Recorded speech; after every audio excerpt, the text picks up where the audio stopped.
Today's adventure takes us far away from the places where most gold prospectors usually search. Our destination is a remote river hidden deep in the wilderness, a place so difficult to reach that very few people have ever explored it. The journey began when we were fortunate enough to meet a local guide who knew stories about an old river valley. According to local legends, generations ago people occasionally found gold in this area, but over time the location was forgotten. The only clue that remained was an old map showing a route leading toward a distant section of the river. Using that map as our guide, we traveled through rough terrain, crossed rocky hills, and followed narrow paths that seemed untouched for years. Every step made us wonder whether the stories were true or simply legends passed down through generations. Eventually, after hours of travel, we finally reached the river.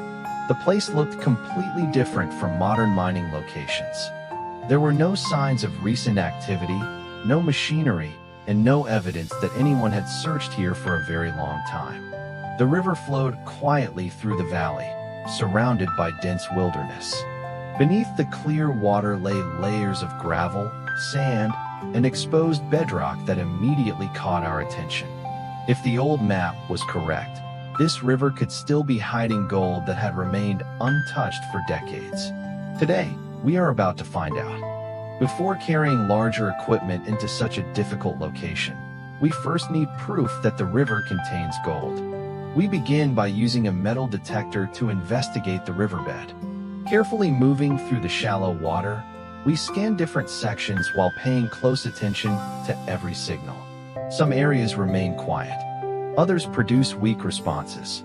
Then suddenly, a stronger signal appears beneath a section of underwater gravel.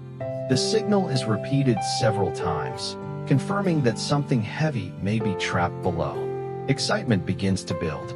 Instead of immediately bringing larger tools, we decide to collect a small test sample. Using a shovel, we remove gravel and sand from the area and place the material into a small portable gold sluice. This simple test will tell us whether the location is worth the effort. Slowly, the water carries lighter material away. Dark minerals begin collecting inside the sluice. The concentration grows heavier. Then something catches our attention. A tiny golden flash appears among the concentrates. At first, we think it might be a reflection. But moments later, another appears. And then another. Several small gold flakes become visible. The test has succeeded. The river contains gold. Although the pieces are small, they prove that valuable material is present in this section of the river. That changes everything. The difficult journey is already beginning to pay off. Now we face an important decision. If small test samples already contain gold, then processing larger amounts of material could produce much better results. The choice becomes obvious. We decide to bring in larger hand-operated equipment and a more effective gold recovery system. The real work is about to begin.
Transporting larger equipment into this remote location is not easy.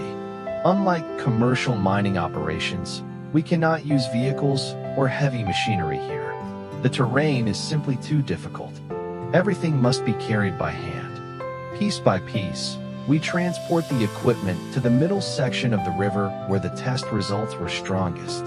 The current flows steadily around us as we begin assembling the larger gold recovery system. Every component must be positioned carefully. The sluice is leveled. The support frame is secured. The water flow is adjusted. Everything must work perfectly if we want to recover as much gold as possible. Once the system is ready, the excavation begins. Standing in the river, we dig directly into the underwater gravel deposits. Shovel after shovel, the material is lifted from the riverbed. Large rocks are removed first. Then the gravel and sand are fed into the recovery system. The process quickly settles into a rhythm. Dig, lift, feed the sluice, check the flow, repeat, again and again, hour after hour. The current pushes against us while we work. The gravel is heavy. The riverbed is uneven. Every shovel requires effort. But the positive test results keep our motivation high. As more material moves through the system, we notice something encouraging. Large amounts of black sand begin collecting inside the sluice. Experienced prospectors know that black sand often travels with other heavy materials, including gold. That is exactly what we want to see. The larger rocks and lighter gravel are washed away by the flowing water. Meanwhile, the heaviest materials remain trapped inside the recovery system. With every bucket processed, the concentrates become richer. The deeper we dig, the more promising the riverbed appears. Years of flowing water may have concentrated valuable material in this exact location. Now we are finally uncovering it. The work continues relentlessly. One shovel after another, one load after another. Slowly but steadily, the recovery system gathers the heaviest material from the river. All signs suggest that something valuable is waiting below.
After hours of excavation and processing, the moment of truth finally arrives. The concentrates collected inside the sluice are carefully removed and inspected. Both of us gather around to examine the results. The tension is impossible to ignore. Every shovel of gravel, every difficult step into this remote valley, every hour spent assembling equipment in the flowing river. It has all led to this moment. Slowly, the concentrates are washed and separated. Dark minerals remain at the bottom. Then a bright yellow flash appears. Gold. A small piece at first, then another, and another. The more carefully we inspect the material, the more gold we discover. Some pieces are tiny flakes. Others are noticeably larger. Their bright yellow color stands out clearly among the dark concentrates. But the surprises are not over. Among the concentrates, we also discover several unusual rocks containing visible traces of natural gold. These gold-bearing stones suggest that the river may be connected to a larger gold source somewhere upstream. The excitement grows with every new find. What began as a gamble based on an ancient map has become a successful gold prospecting expedition. The forgotten river has delivered exactly what we hoped for.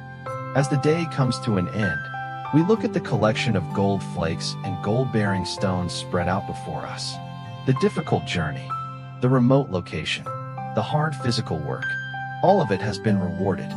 This hidden river has proven that some of the best gold locations are still waiting to be discovered by those willing to go where few others will. And today, that determination has brought us one step closer to a better future.